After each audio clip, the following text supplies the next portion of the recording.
Let's get started. Everyone watching on the webinar side, let us know what city and state or country you're from. I'd like to see that right now. I see a few people that I recognize. What's up, Pete, Karen, Greg? Greg's back on. David, Boston, Eric, always. Eric, are you stalking Randy? Oh, there we go. Samuel, ATL, let's go. What's up? I love Eric. You're always on, bro, and I really appreciate that. So very, very, very awesome. You can always spot Eric because he always says Boston. He always has to spell that out like that. So, well, let's get started. Today we've got a special treat for you. No, it's not Randy. It's the rest of my team. Here I've got Mark, Raider, Zach, and Tiffany, and we're all out of Southern California. Mark and Zach are out of Keller Williams, and Tiffany's out of HomeSmart. And I think out of all three of them, Tiffany wins the background contest we're having. Right, Randy? You and I are the judges here. Yeah. I'll give it to her. I'll give her the nod. Mark's relatively undistracting background, close second, but yeah, Tiffany gets the win. All right, well, let's get right to this because all of us are using Chime right now as our main CRM, and we have both Chime PPC running with pay-per-click through Google, and we also have Ylopo running their PPC through Chime as well and dumping some leads on there. So we have both. And we wanted to go over processes, and we wanted to go over conversion as well because we're all running the CRM and we're all running these leads through here. So I want just a quick intro and then we'll get right into it. I'm going to start with Tiffany. Tiffany, can you tell us how long you've been in real estate and a little bit of your background and where to follow you so people can follow you? So I've been in real estate for about 2.5 years. The first 2 years I worked part-time as a nurse. I recently went full-time and quit my job in January. And it's been a whirlwind since then. You can reach me on Instagram at TLCANARE637. Love it. All right, Mark Raider, the real estater. Boom, boom, boom. What's up, everyone? Hey, Mark Raider, the real estater, as Tristan said. I've been in real estate for about 5-6 years now. And same thing as Tiffany, I was part-time at first, and then I really started working hard and actually doing it full-time when I joined Tristan's team in 2017. Yes. I love it, dude. Thanks. All right, Zach Neely, what's up, dude? And Zach, it's with a K. It's not CHRIAH, right? Zach with a K, okay? And that's why I miss so many emails because no one knows how to spell it correctly, I guess. What's up, guys? So, background, I came from a service background. Tristan actually recruited me, 5-6 years ago because I was serving him at the Cheesecake Factory way back when. And no, we're not sponsored by the Cheesecake Factory. But that would be big money, though. Come on, Randy. Right? Randy, I think we need that angle from now on. Imagine all of the Avocado Club egg rolls. Oh my gosh. Yeah. Now been on the team now and loving it. Real estate is a true passion of mine. You guys can follow me at yourcaliforniarealty.com. No, at Your Realtor's Back. That's funny. That's our Chime website. I know. I'm so used to saying it. You can follow me over at Your Realtor Zach on Instagram. And yeah, always happy to be here. I love it. All right, man, let's get right into it. I'm going to start with Tiffany. Tiffany, with the leads that you're beginning, we have you on the pond side of Chime right now, right? So just kind of introducing Chime to you because we did all switch over from Commissions Inc. That was our main CRM. And as we switched over, we've slowly been bringing in our agents into Chime. And Tiffany is on there responding to the pond leads. So those are the leads that come through. And because we have a certain amount that we only send it to, let's say, Zach or Mark or any other people on our team, we then make them place the rest of those leads into the pond. If they didn't get a hold of them, or if for any reason they talked to them and they felt like they weren't that great at the time, that's what the pond is. And then we'll go into the pond and how we came up with that a little bit later. But Tiffany, when it comes to these leads, when you're calling them, what's the process like? So sometimes, when I do call them, I mainly get voicemails, and I do leave a voicemail, and I just let them know who I am. It's just a kind of like a courtesy call. I want to offer our free home buyer services, and if there's anything I can assist with, I just want to get like an idea of what their house goals are for the year. And then sometimes I'll follow up with an email. And then when they do answer, I kind of just try to inquire and kind of try to find out the root of what they're looking for and if they have questions, because mainly they're usually first time home buyers, or they're just barely starting out on their search. All right, so let's go in that a little bit deeper, and then we'll take some turns here. When you're calling them up, these are leads that came through Google primarily. We have a little bit of Facebook, but mainly we're focused on Google. And the leads that are coming through are all spread out through Los Angeles and Ventura County. And these people that we haven't been able to reach first go into the pond. So you're reaching out to them. Do you just call them, leave a voicemail? If they're not there, do you text them? What do you do? What's your process like? I'll call them first with Chime, and then I'll wait a while, and then I'll text message saying, hey, I try to get a hold of you. I know through Chime, it'll send out emails, auto emails based on their criteria, and it'll be from my email. So then I would switch over to my personal cell, and then it'll come up. Sometimes it'll say maybe Tiffany Canary. And then most of the time when that comes up, they answer their phone by like my third or fourth call. Nice. All right. I like that. Cool. Tristan, can I ask what the free home buyer services are? Am I missing something super revolutionary here? That's a good question. Tiffany, go ahead. For me, there's no fees. So I'm going to send them my free ebook. It just outlines everything from A to Z. It'll talk about the upfront costs, like appraisals, home inspections, things of that nature. Then I let them know I work with an awesome lender, which will get them approved within days and will help them find a great rate. And then just negotiations, contracts, until we open escrow and close escrow. Perfect. Does that answer your question, Randy? Yeah, sure does. Awesome. No more questions for you, Randy. Randy, you can ask me a question. It's cool. Oh, okay, got what it. A guy. What a guy! What a generous guy! Let's see how this is. All right, Mark, going to you, man. So Yes. you get the leads that are coming through from Google, all from different places, and we have some great stories. You've been on the team for a longer time here, but tell me your process as soon as the leads come through, and what's that conversation sound like? Because the cool thing is, Chime allows us to record the conversations. Now you have to check with your state to see if it's okay to record the conversation. If it's not, you just have to let them know up front, hey, this is Mark Rader with Keller Williams Realty. You're on a recorded line. How are you doing today? And that's it. But Mark, tell me how the conversation goes when you reach them and talk to them. Yeah, absolutely. And you're right. The recorded feature is awesome because, I can go back or I can, show you. And we can, dissect it and check it out and see what was great, what wasn't so great, and what things worked. Because sometimes in the middle of the call, you might not remember. So you're calling so many people. And if you can go back and listen to it, it's a very powerful tool.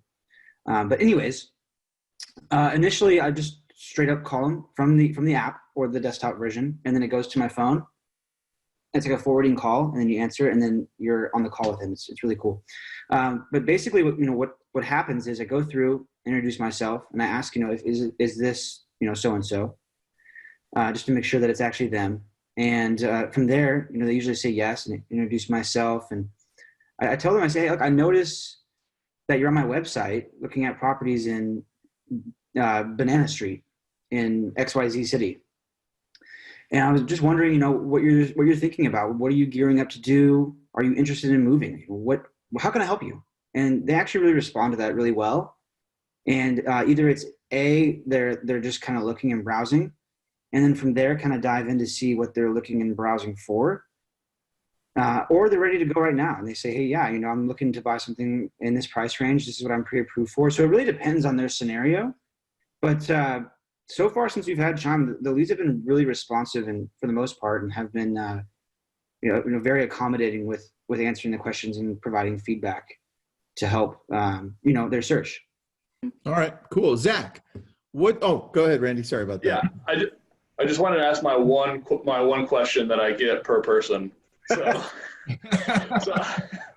so I wanted to ask Mark. It's like Tristan said. It sounds like you've done it a little bit longer. What are some key tells that you've uncovered between someone who's a contender or a pretender, and in terms of their seriousness of buying? Sure, of course. Yeah, honestly, there's something in someone's in their voice and the way that they deliver their part of the conversation to where you can actually really pick up. For example, I had one yesterday where the guy was very distracted. I heard it sounded like a cash register behind him going off, like he was ringing up it was really strange. Anyways, I just kind of got the feeling that he just wasn't actually anywhere near being ready. Mm-hmm. And he wasn't very receptive. So that's maybe a slow burn one where you kind of put them on the back burner. But then there's other clients who say, I'm looking in this area, and then you kind of just divulge in the conversation a bit, and you ask them, well, is there a current lease that you're paying now? Is it coming up? Do you have to sell before you can buy? And you can really tell with their answers, and this is the reason why I love calling, is because their tone can really reveal a lot. I think that's super important to point out, because tonality is something Tristan talks a lot about when it comes to calling leads, right? Right. So if Mark can tell whether or not somebody's serious and buying or selling by their tone, then they can probably tell if you're serious about they can tell if you're interested or not in the conversation, or if you're just going through the motions based off of your tone. So I just wanted to tie that tone piece because it goes both ways. Absolutely. I couldn't agree more. And there have been some great calls that Mark has made that he's recorded, which really show the tonality matters so much. Because when you go back and you're recording your calls and you go back and you listen to them, even me, you realize sometimes, oh, damn it, I said that. Oh, I shouldn't have said that there. But it kind of all makes up for it in the tonality, right? Yeah. And that's what I noticed with Mark. When I'm listening through, I'm like, oh, you know what? Mark could have tweaked that a little bit, but it makes up for it in the tonality, because at the end of the call, he still locks them in, right? Yeah. And so I actually learned that from you, Tristan, the tonality thing. Like dude, a couple years ago. Thanks for the props. You already beat Zach on brownie points, so you can stop for the day. Zach, all right, let's go to you, buddy. So when the lead comes through, give me your process on trying to reach out to them. So, I mean, first things first, you got to call. Just pick up the phone and call. There's nothing better than talking to them on the phone as opposed to a text. Now, granted, 90% of all text messages get responses. Sure, we might get a basic response, but they can decide when they want to do that. And if you have them on the phone, you have them locked in, sure, it's just almost as easy to hang up on you, but you got to call. You got to make that call, communicate a bit. And like you guys were talking about with tonality, you can really tell if somebody's actually like ready to go and excited and getting things done, and they actually want to talk to you, which, doesn't happen all the time. But it makes a big difference. So, showing them that you're a real person is huge. I've had people that, I get on the phone after I've messaged them a few times and they don't respond to the text because they think I might be an automated system. Yeah. They're like, oh, I thought you were a robot. So that's why I didn't respond to your texts. So call's number one. And that's the main piece. 9 times out of 10, you're going to be able to get a good connection and a good tell on who they are. If you don't reach them on the phone, though, if I don't reach them on the phone, I immediately send a text right after. Because, if they're not going to answer the phone call, maybe they'll answer the text message. And even if they respond, I try to get them to engage with me. So I fall back on a pretty simple text of, is this Tristan? And, they'll usually respond with, yeah, who is this? And all of a sudden they're engaging with me, trying to find out who I am, as opposed to just ignoring the call. And usually I'll either respond with who I am, or I'll respond and I'll say, calling you now. And then I pick up the phone and call again and talk to them. So it's all about calling as quickly as you possibly can. And that's really it. I mean, if you call a person when they're on the website looking at the homes, they just registered and they're getting a phone call from you right away. 9 times out of 10, it blows people away. Like they're so responsive with the fact that, or they're impressed with the response time of, wow, you must be on top of it. You must really have your stuff together in order to reach out to us in such a quick time frame. Yes, I am looking, or I'm just window shopping. No, I'm good. I'm just browsing, that kind of thing. All right. So on that, Zach, on that one thing where somebody says, oh, I'm just browsing. Well, what's your typical response to something like that? I always say, that's great. That's exactly why I'm calling. What are you browsing for? Because, when you're shopping, you're going, I mean, I haven't done it in a while, but going to like the mall and shopping, and you're looking for some clothes or trying to find something, and the salesperson comes over and they're like, hey, may I help you? I always say, no, I'm just looking. Like, sure, I do need help. I end up buying something. I just don't want to be bothered. And that's the typical response that most people have, right? So if you're calling somebody and they say, I'm just looking, awesome. That's exactly why I called. Can you tell me what you're looking for? And then they start talking. You just got to be quiet, though. You can't just keep blabbing on. Oh, tell me what you're looking for. I love that. That's true. Randy, any questions? Not this time. Okay. Just making sure. What? Am I not interesting enough for you? No, actually, you just reminded me of a great story a client told me regarding starting a text conversation and engaging with them. But I don't know. It's just kind of funny. It doesn't really offer any value. This Let's hear it. This lead responded to a client and said, when are we going on a date? And the client responded, as a female client, she responded, do you have any showings any properties you'd like to schedule showings for? And the guy said, no, I just thought you saw me on TV and wanted to go on a date with me. And then he sends out his stats to her. Like, I used to play pro ball. Here's I'm this height, this age, blah, blah, blah, no kids. Dude. That's amazing. Did they get the deal done? This is leading to an after-hours style show. So yeah, well, we'll pick that one right up later on the next webinar. Later. On the next webinar. Yeah, well, we get really, really candid with you, Tiffany. Yeah. Let's go into the latest transaction that you have in escrow, which is when I checked, it looks like it came from a PPC, so into a CRM. But what's that conversation like? How'd you get them into escrow so people understand the whole reality of this? The one I just closed or the one I just opened? The one you just opened. Oh, so when they came in, it was just really simple. I did everything over the phone. I pre-qualified them and then put them in touch with the lender. And then within, I guess that day they got pre-approved, and we were looking for houses that weekend and put in an offer, and we opened escrow. So take me through the conversation. When they first came in, did you reach out to them first, or did our systems reach out to them first, or did Jake send that over to you? How was that whole process? Jake reached out to me first, and then I contacted them, and I introduced myself, and they were already willing to go. Everything just kind of worked out. I asked them if they needed to get in touch with a lender and find out what they needed to be qualified for, and we did that. Within that day, they got pre-approved, and the rest is history. We opened escrow yesterday. So from the point that you talked to them, so by the way, for those of you listening in, Jake is our lead coordinator. Every time a lead comes through, they're either talking to Jake or they're talking to our ISA companies, which we have Conversion Monster and Verse. And once they get pre-qualified or at least talk to an ISA, Jake then assigns them to whoever covers those areas. This one went to Tiffany. Tiffany, from the point it got assigned to you, how long did it take to get it into or under contract or in escrow? I would say like 5-6 days. That's pretty quick. All right. So wow.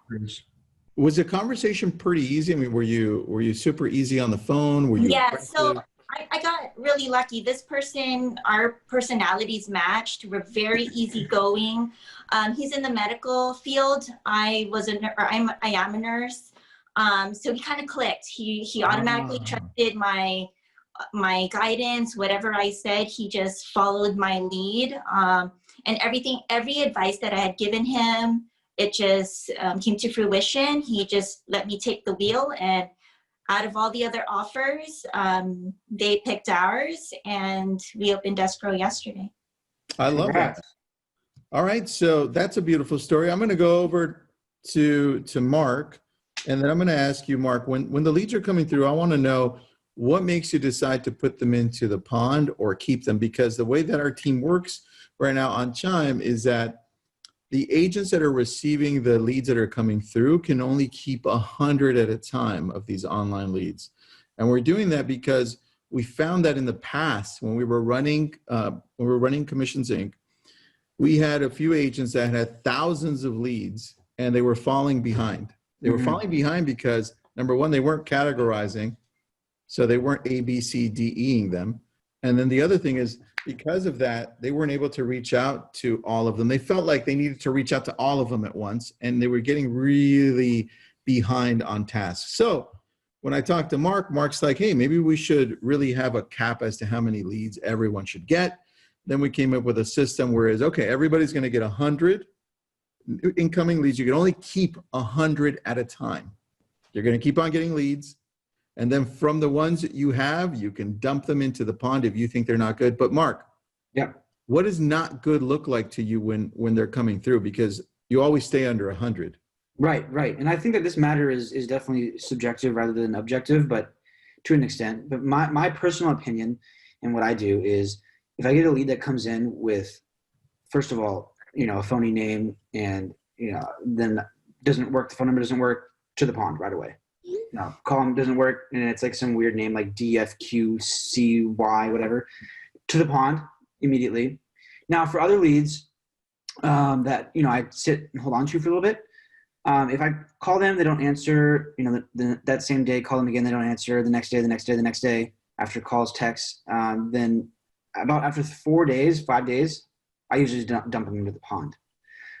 If a lead comes in with an actual good name, and it's not just a bunch of random characters, but their phone number doesn't work and their email doesn't work for iMessaging, then I dump them right away as well.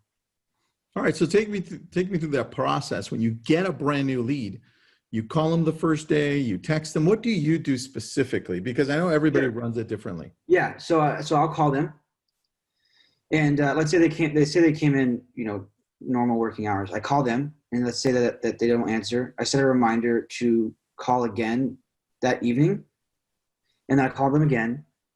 Typically they'll answer in the evening time if you call them again. But if they don't, then set up a reminder to call them the next day. Call them the next day. They don't answer. Then I drop the "is this first name" text that Zach was mentioning earlier. And then if they don't respond to that, and let's also say that their email doesn't work for iMessaging, I'll try them again with the text. Maybe they have a recently searched property. Maybe they saved the listing. Maybe they didn't. And I just say, hey, so-and-so, notice you're looking for properties in, whatever city. You think about making a move. And if they don't respond to that, then at that point, I go ahead and then I say, please let me know. And then after the please let me know, then I drop them to the pond if they don't respond. All right. So this is bare minimum 4 or 5 calls, 2 or 3 text messages before you deem them unresponsive. Yeah, exactly. Okay. It's somewhere around 7 to 10 attempts, and then after that, I'm just like, all right, okay, it's not 7 to 10 attempts, combination of call and text. Yeah. And emails are automatic, so we don't worry about that. Yeah. Cool. So, yeah. I did have a question for Zach, actually, in retrospect. So we know that people are hesitant to pick up the phone and make the calls, but then you have a subset of people who will make phone calls but struggle to transition into setting the appointment. They just get on there, they have a lovely conversation, then they get off the phone and they think like, wait, I totally should have met with that person, or that person I didn't get that person to commit to an appointment. What are some closing tactics you use to get someone face to face? Like, don't in a normal environment, don't worry about the whole COVID thing. Yeah, that's what I was going to preface is pre-COVID, obviously much easier. Now we're kind of, transitioning to hopping on a Zoom call, hopping on a video conference call, going over the steps in the process. But before, like for me, the best conversion pieces are when people don't feel like it's a big thing, right? Because for our jobs, this is what we do, whereas they might have a full-time job and then they also have to pursue looking for a home, meeting up with somebody. It's an extra piece of work. So you try to make it, for me, the least amount of work possible. I'll go in and say, how about we just go grab a cup of coffee this week and we can put a face to the name and go over the steps, to create give you a plan to find a home, or let's put together, a business plan to work for this, or, kind of give them an introduction, usually pushing for a buyer's consultation. But it's very simple. And I say, if you have a quick 15 minutes, I'm actually going to be showing a property near you. And, because I'll find out where they live by that point. Oh, you're living in whatever area. So I'll say, actually, I'm showing a property in Northridge next week. Let's grab a cup of coffee, quick 15 minutes, my treat. And usually it's like, nothing to lose. I'm buying them a cup of coffee. Let's put a face to the name. And it's very simple and easygoing. If that's, that's usually my route if they're not interested in some specific homes, because they go with, you having the value for them. You got to bring them some sort of value. And so if they have a home that they're interested in, if they came in looking at the website, looked at this home 4 different times, and we get notified, hey, this lead looked at 123 Main Street 4 times, I'll preface it with that and say, let's just go check out the property, see if it's an area you even like, and that'll push with them to be able to be more comfortable with it. A lot of times I walk them through the steps of letting them decide and scheduling the appointment. I say, what's usually more available for you? Do you prefer the weekdays or the weekend? And they're like, oh, I like the weekend. Oh, great. Do you prefer mornings or afternoons? Honestly, afternoons work better for my schedule. Awesome. I've got Saturday between 1 and 3 open. Let's go check out some homes. It's fun looking at homes with friends. And that's the way I preface it to them. And it's just very easy going because ultimately, people love doing things with friends. And if you're in a friendly manner, not that I'm friends with every single client I have, of course, but at the same time, people like doing things with their friends, and just the more easygoing it ends up being, the more receptive they are to committing to that. And you just still get people that commit to it, and then you reschedule, things like that, and sometimes they don't come through, but that's usually the way I go about it, is just the most easygoing manner, something simple and not time consuming. Because I know when I'm getting talked to, I don't want to do something that's going to last an hour, or even 30 minutes is too long, but 15-minute cup of coffee, sure, let's do that. And it can evolve however that means, so that's usually a good strategy for me. Mm-hmm. And quick follow-up. You mentioned sometimes they'll have to reschedule. How many times will you try to chase that person down to reschedule before you just say, all right, maybe this person wasn't serious after all? So I've talked to leads for 3 years and closed deals with them after that amount of time before. So I have no problem with the nurture process. I let people know, like, there's no pressure on my end. I'm ready when you are. So I'm here to help you all along the way with the new, tactic that we're doing, which I find is a really efficient way through Chime to really narrow down and find the people that are ready right now, of keeping our limits to 100. I'll follow up with them the same, like Mark said. If someone reschedules, I'll follow back up with them a day or two later, try to put it into the calendar for the next week. And if they don't answer, I'll set a task to follow up on them very next day. So I literally will call them every day to every other day. And usually it's about 4 attempts on that before I figure they just blew me off, and I'll transfer them to the pond. Okay. Makes sense. So it's usually 3 to 4 attempts after a reschedule. I love that. So Zach, now that I have you here, I have a question. I'm just trying to pop it up here. Here we go. All right. Good. I'm going to try to bring it on so that I can see it on this side. All right. Here it is. The question is from Eric, and any of you can answer it, so don't feel shy. Here, Eric's asking, when a lead is dumped into the pond, or when somebody comes and picks it up from the pond, either one, right? How do you all determine what's a good lead look like when it's already in the pond? And I'm assuming that any of you can answer this, so just take it on however you like. Well, I'll jump in with just the lead prioritization portion of it, because we really figure if we can pull them back out of the pond, it has everything to do with their timeline. And what they're willing to do within that time frame. So we like to stick, within 3 months for a lead to be ready. For me, I'd probably stretch it to 6. If they're ready within 6 months, great. And if they're already interested in getting pre-approved, if they are already working on those pieces, it's even better. But if they're interested in having that phone call and engaging with us and meeting, I would then pull them out of the pond. That would be my strategy. I don't know, Tiffany, Mark, what would you guys think? I mean, Tiffany, you've been pulling leads out of the pond. Yeah, the same thing. Same thing. I'll look at the timeline, and then I'll check to see if their emails and phone numbers work, even iMessaging, and then I'll make the call. Also, I check like if there's any notes from anyone. Like, for example, if it says decided to wait 6 months, wanting to know what they can qualify for first, then I'll say, oh, okay, so then maybe I need to connect them with a lender. So then I'll call and, introduce myself, find out what they're actually waiting for. And if it is to find out what they're need to qualify for or fixing their credit, I put them in touch with my lender. And then usually, like my lender is really good. We get them pre-approved right away.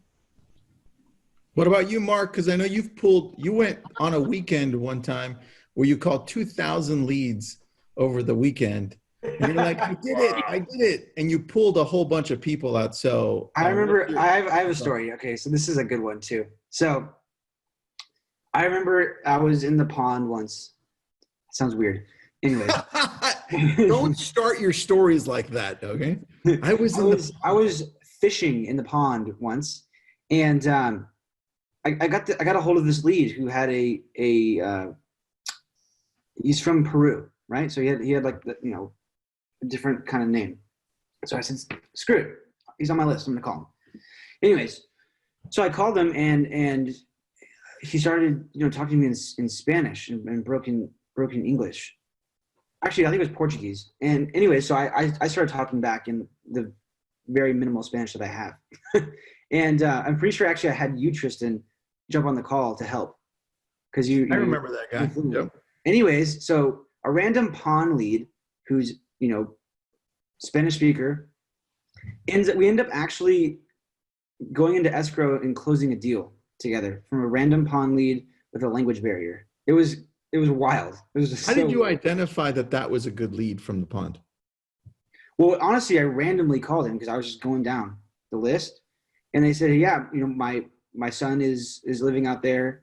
He needs to buy a place, and we need to buy a place with him so that we can travel." So I immediately connected that with an emotion to be with for the parents to be with their child, who was at the time a full-grown man, but either way, still their child. And I saw that as an opportunity, as an emotional buy. And since they're so far away from each other, Portugal or Peru and the United States is pretty far. So I figured, hey, this actually could be something very serious because they want to be with their kid. I love how you dove into the motivation of it. And I think a lot of agents miss that first thing. And that's probably the most important thing, which I think all of you hit on. Zach, you were talking about seeing how long they're looking to wait before they purchase. And Tiffany, you're looking at seeing if they want to even talk to a lender. So you're finding to see if they have that motivation to even take that next step. And Mark, it's the same thing. You're finding that emotional attachment that they may have to purchasing a home. So Great job on bringing that up, guys. Anything you want to add there, Randy? Is that 2,000 number real? It was not in a weekend, but yes, it was real. It took me, I think it took me like 3 weeks or 2.5, 3 weeks, something like that. Yeah, it was intense. Yeah, that's a lot of people. It was a lot, dude. He's like, I'm done with the pond. Can I have more? I'm like, dude, chill the crap out. Thank you, sir. May I have another? Yeah, thank you, sir. May I have another? Yeah, it was crazy though. That's so funny. All right, Zach, I have a question for you. The last transaction that you have right now that's in escrow, take me through that lead coming through, because that's a Chime lead and it just happened. So take me through that so people understand. Okay. I mean, he came through looking for homes in Simi Valley. And he was actually one of the first Chime leads that I got assigned, maybe within the first 20. And and correct information, gave him a call, and he was just more than open to talking. Yeah, you know, I'm looking for a home. I already own 3 properties, and I'm refinancing 2 of them using that equity from the refinance to purchase a property out in Simi Valley. And so we just started talking, and I basically, you know, went through the process of understanding what he's looking for, going through the criteria, and understanding why he wants another home in an area which is an hour and a half away from where his 3 homes are. And so really digging for that, like we said, motivation, because it's key. You know, what makes you want to do this right now, and obviously capitalizing on the interest rates and this and that. So I pushed for the close within the first 5 minutes of our conversation, because I just knew that he was ready to go. And so I said, you know what, I've got 3 great properties in mind for you that I know of in the area. Let's go take a look at them this weekend. And we went out that following Saturday. I think it was, I talked to him the beginning of the week, that one. And it took a while for us to find the right home for him. You know, things needed too much work, this and that, but we also put in offers on 4 or 5 other properties and kept getting beat out by all cash offers. It sometimes takes a little bit of a learning process for the clients to understand what the values of homes are in certain areas where he's not familiar with. Thinking that he can get something, originally his price point was $650, and we're in escrow right now on a home for him for $850. So, you know, it evolved over that time, and to get somebody to grow in their price point, $200,000 isn't easy, right? Because you have those expectations in the beginning. So we went through the process, and it was truly, I mean, it took 2 months for us to get into escrow. And for me, I think that's a great time frame. I mean, we've all had deals that have done, you know, from meeting somebody to closing a deal, maybe a month's time, which is fantastic. Tiffany has one that, you know, just took 7 days to get into escrow. So for this guy, it was a process of showing a lot of homes and figuring out and weeding out the right ones and the wrong ones to finding the property that really made sense for him. So, you know, closing that deal or I guess getting the first appointment was easy once I knew his motivation was to get something as soon as possible. He wanted to capitalize on the low interest rates right now. And the refinancing that he's getting done, both of those are under 3%. I think it was like 2.75 for each. And that was before the Fed increased the refinancing rates. So, you know, he got it at a good time, and his purchase, he's getting a rate at 2.875. So it's just unbelievable, but everything kind of came together with what he was looking for and his preparedness with already having the refinancing done. And I called. That's really I mean, I wish there was more to it, but just calling and doing a little lead discovery and knowing, you know what, if you don't push for the close, you're never going to get the appointment. So I just went for it right away. And he's like, yeah, sounds good. Saturday, I'm free, you know, just like that. So was that a personality thing? You thought that his personality or his motivation was compatible with pushing for a close, or is that your general style? It's not my general style. I will usually do a soft close in most of my calls anyway, but it all came down to his personality. He was very straight to it. He seemed like he was busy. He was definitely driving when I talked to him. And while we were on the phone, actually, at one point, he told me to hold on. He took another call, and then he came back on. He's like, sorry, you know, had to get my guy to go to this project. And so I knew that he was very short on time. And that to me told me, you know what, if he's quick on time, he's super busy, but he's still talking to me, he's a guy that wants to get things done. So yeah, I just went for it right away. Definitely a personality trait. I love it, dude. So talk to me really quickly about how you determine if a pawn lead is good or not, because I have another question on that. What instantly qualifies a lead for you versus not? What are some of the questions you ask to determine that? And if you can't get a hold of them, how soon after do you dump them into the pond? Okay, so with pulling people out of the pond, for me, it starts off with just getting a response to begin with, okay? And then I make that call. Just to say, all right, this person actually does have valid information, because a lot of times pawn leads are put in because the information is not valid. And sometimes, you know, it takes sending them an iMessaging piece to their email, plugging their email to the iMessaging through an Apple phone, of course, and getting the connection there and then saying, oh yeah, I'm actually looking. And then I push for, okay, what's your phone number so I can give you a quick call. But pulling them out and actually having that conversation with them, for me, it has everything to do with their timeline. Because right now what we're focusing on is any leads within 6 months are priority leads for us. And it's a challenge keeping it under 100, I'm not gonna lie. I'm very much the person that thinks everybody I give it the benefit of the doubt to everyone, right? I think, you know what, you're truthful until you prove me otherwise. You're really looking for something until I feel it out and see, you know what, you don't actually have this, and for us right now during COVID, in order for people to see a lot of homes, regardless of the price point, you have to have a pre-approval or proof of funds, because the sellers just aren't willing to have people that are unqualified come into their homes. So if I talk to a lead and they're willing to get a pre-approval done, they automatically come out of the pond. If they're willing to connect with the lender, I'm pulling them out of the pond, because they think they're ready in 6 months or a year. My goal is to cut that in half and let them understand that this is the timeline that it typically takes, or why is a year better for you? What makes a year good for you? Or 6 months? What makes that better for you for timing? And usually it's, our lease agreement ends at that time frame. I just didn't want to be bothered by the calls, but I am looking in 6 months. Okay, great. That's actually going to be here before you know it, right? Because people don't realize how quickly this is all moving. And during COVID, I mean, it feels like it was just March, and we're in September now, So pulling people out of the pond has everything to do with their willingness to cooperate and communicate. And for me, that's what I'll do. So if they're going to respond to me and I can get on a call with them, I'll pull them out of the pond. I still set reminders and tasks for people that are in the pond without pulling them out. There's one thing that you said there that I want to just really highlight. So for everybody listening in, he's looking for motivation. The question that he's asking is, if they say, oh, we're not looking until next year, right? He's asking, well, what's happening next year that's going to want to make you move? Right. It's one question that we just never ask when people say, oh, we're going to do it 6 months from now, 8 months from now, 2 years from now.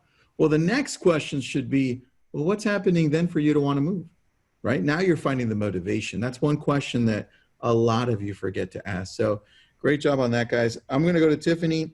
Tiffany, what's your biggest challenge with these types of leads? Getting the right information. Sometimes, Mark said it earlier, sometimes you'll have people just put in random letters for their names, but if the number works, I'll still call. Sometimes it's just a bogus number to like a local car wash or something. But like I want to say last week, I called someone in the pond. They were just dropped in the pond. They seemed bogus, but I gave them a call. They didn't answer first time. I called with my personal cell and they answered, and come to know they're looking for a property in like $2 million range. I put them in touch with my lender and we're working on that right now. So sometimes you gotta just make that call.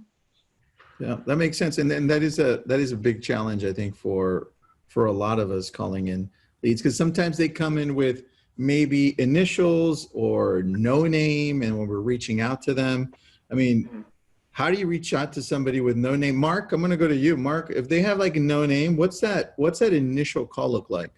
Hey, is this no name? All right, moving on to Zach. That was great. I'm joking. I'm just kidding. Actually, what I'll do is I'll actually text them if they have no name. Or honestly, what might happen is their email will give away their name, like Dave at whatever.com. So then you'll know right away, hey, this is definitely going to be Dave.